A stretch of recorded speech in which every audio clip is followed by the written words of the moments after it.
On today's episode of What's Going On with Shipping, we talk about a tale of two seas, what the Black and Red Seas mean for the Blue Seas. Hey, what's going on with shipping? Sal Mercagliano here in beautiful Kiel, Germany. Not really beautiful, it's pretty gray and wet here, but we're down here by the water. But more importantly, we're on board the USS Mount Whitney. That is the flagship of the US 6th Fleet, is up here in Kiel, wrapping up Bolt Ops 2024. We are in a flotilla of minesweepers.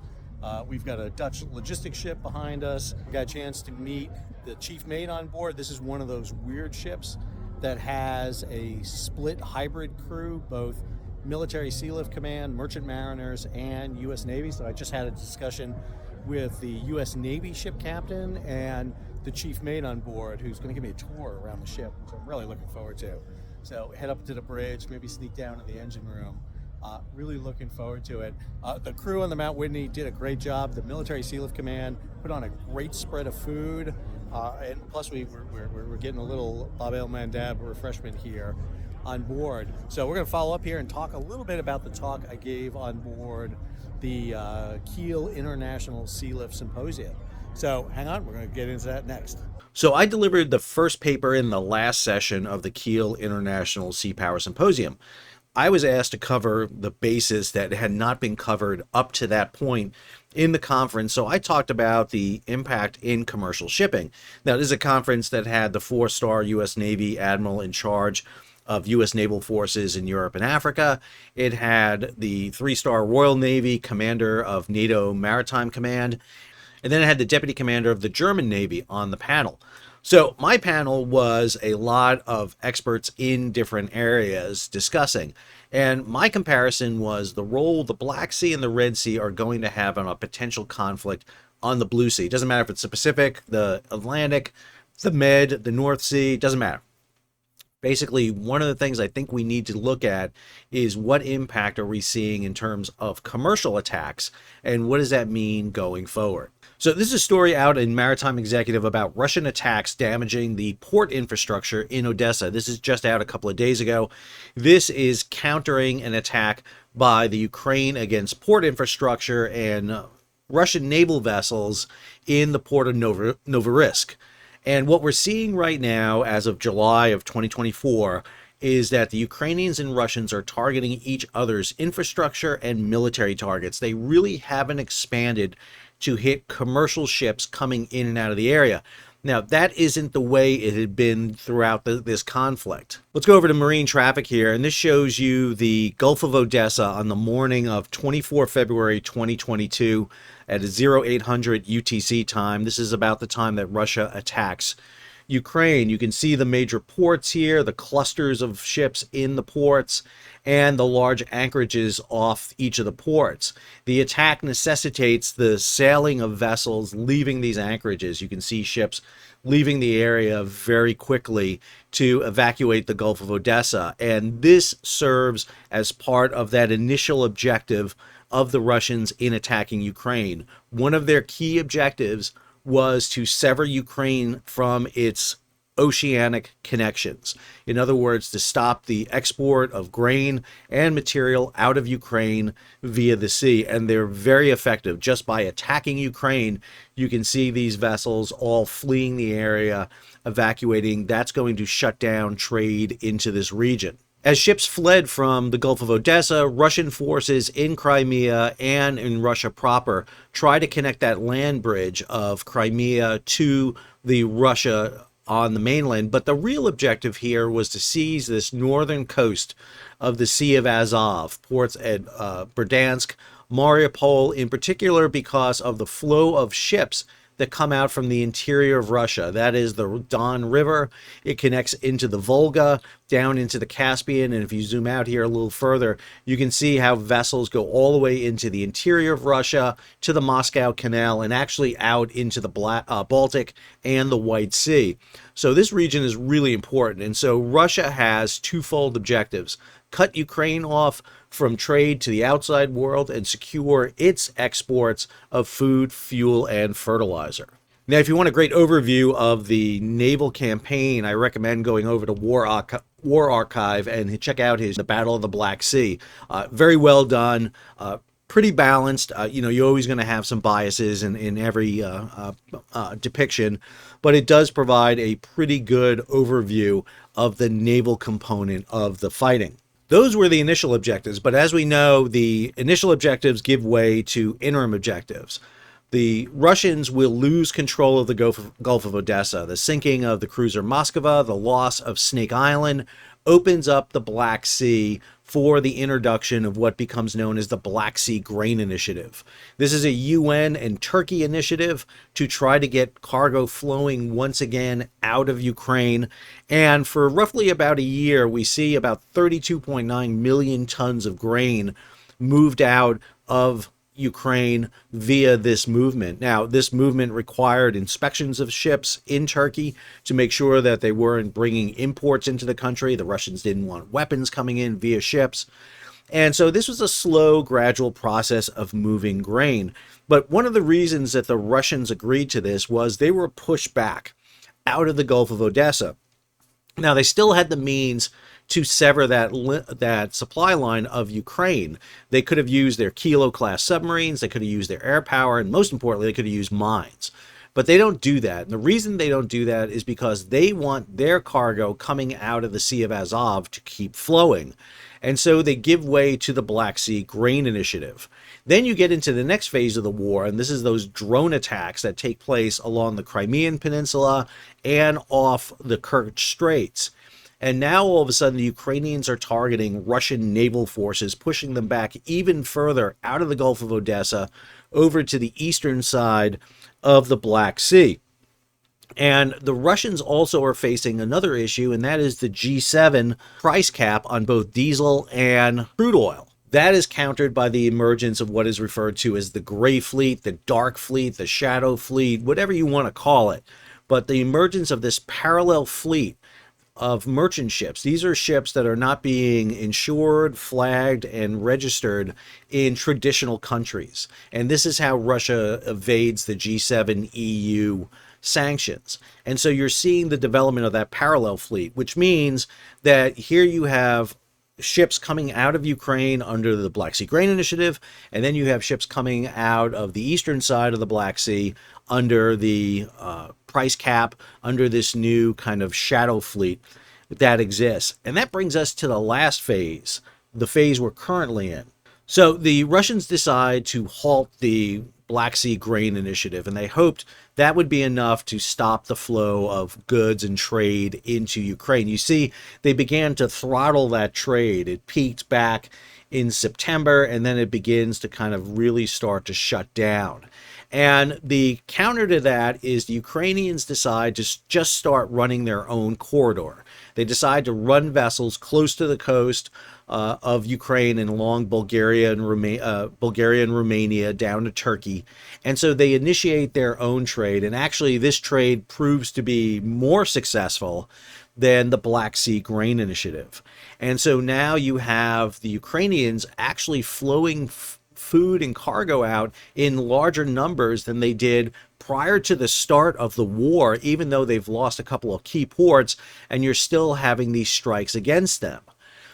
Now you have the Ukrainians flowing grain, you have the Russians flowing grain, but the Russians have another problem, that is attacks by the Ukrainians against the Kerch Strait. This is an image of the Kerch Strait. This is the area just south of the Sea of Azov. This is in January of 2024. And what you see here is a very large anchorage with cargo ships and tankers.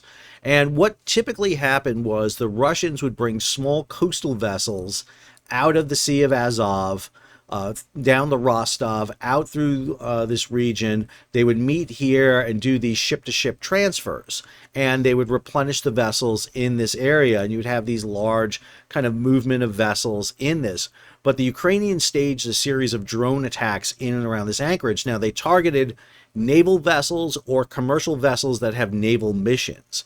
What this has resulted in is the evacuation of this entire region. So this is a live map of the Kerch Straits. You'll see most of the tankers are now gone. The number of cargo ships has been reduced tremendously. And what you begin to see here as you zoom out is a lot of those transfers, a lot of those ship-to-ship transfers are now being taken place either out deep in the Black Sea or off the coast of Turkey right here. And you literally have this kind of tale of two seas here in the Black Sea. Off the coast of Ukraine, you have vessels that are making the run here up to Ukraine, ships being loaded up in the ports in and around Ukraine. Meanwhile, on the Black Sea side, you have this fleet. Both sides, the Ukrainians and the Russians, are very careful not to target the commercial vessels. Now, commercial vessels have been hit. We've seen commercial merchant mariners killed, but it's important to note that that had been kind of not purposely attacked. It's not believed that the Russians specifically targeted commercial ships, and the Ukrainians, when they did target commercial vessels, they were saying that those vessels were supporting the Russian military.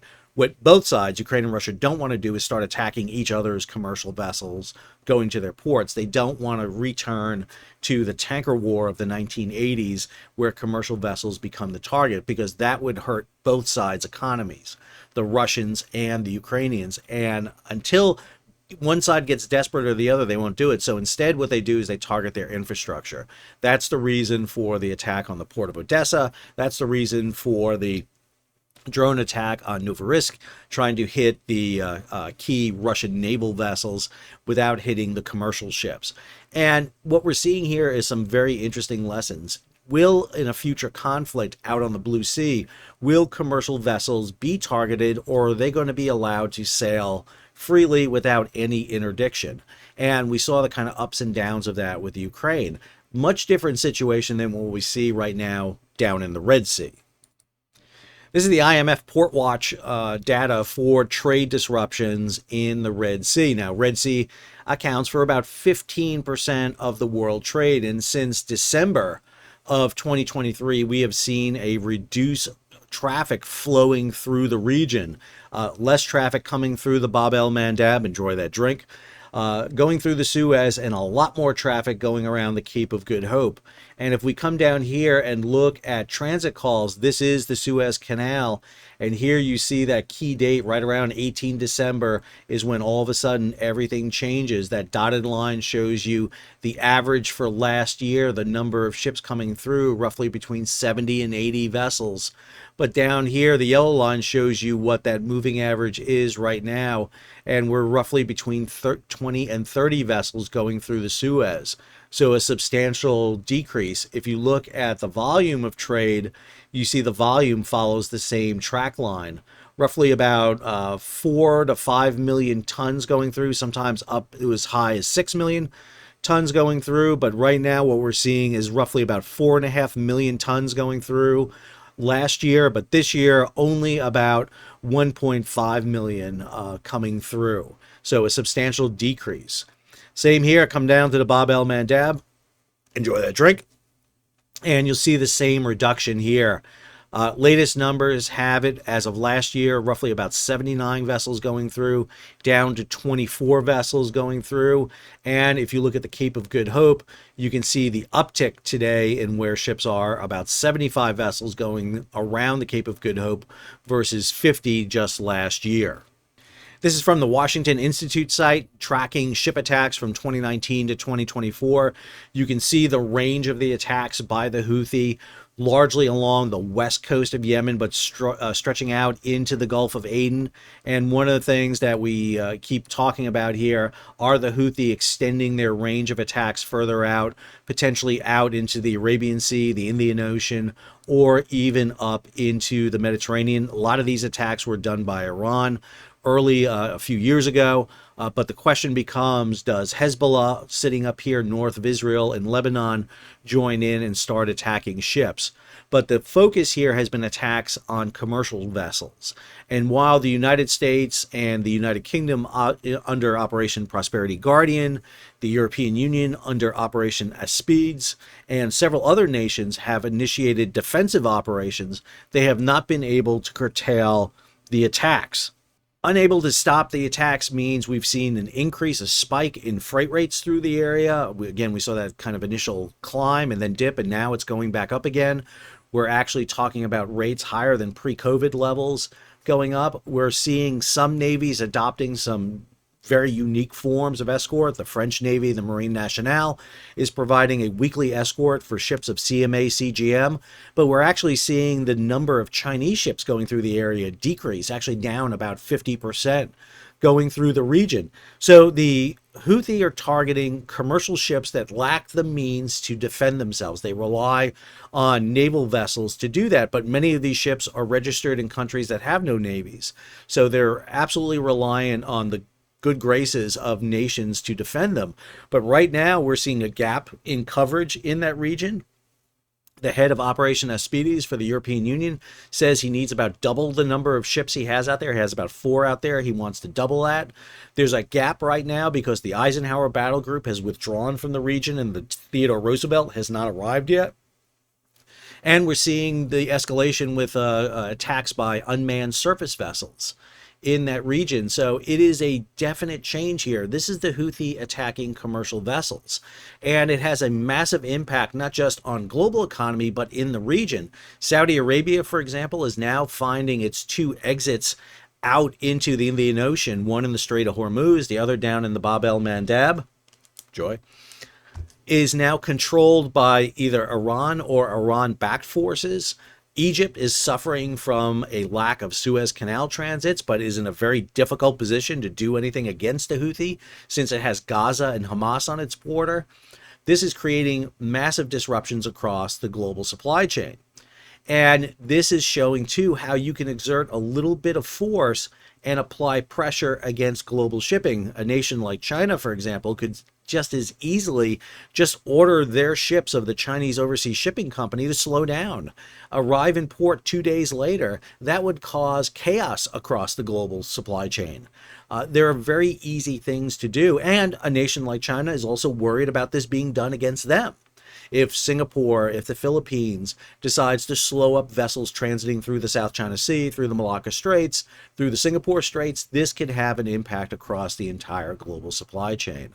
So all of this means that new pressure can be exerted out on the blue seas toward commercial shipping.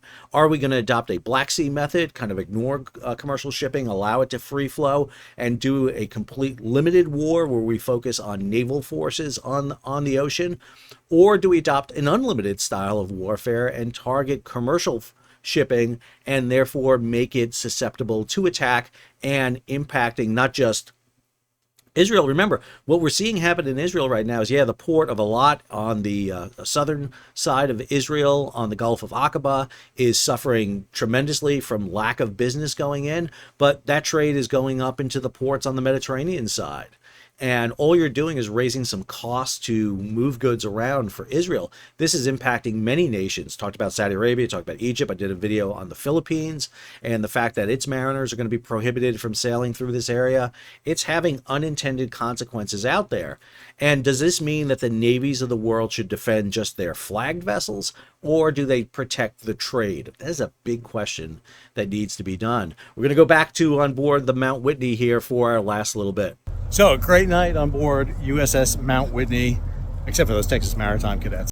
So I was talking about being on the ship with some Texas Maritime cadets, and this is them right here. So this is them right here. I told you they were up to no good on board, and I think this is conclusive proof. Even graduates of the Texas, where is he? Even graduates of Texas A&M, they clean up, but not quite as clean as you want them to be. So great time, the OIC on board Mount Whitney gave me a great tour. I had an opportunity to do it. So it's always good to see an MSC crew working alongside the U.S. Navy crew. So this is Sal from beautiful Kiel, Germany, signing off.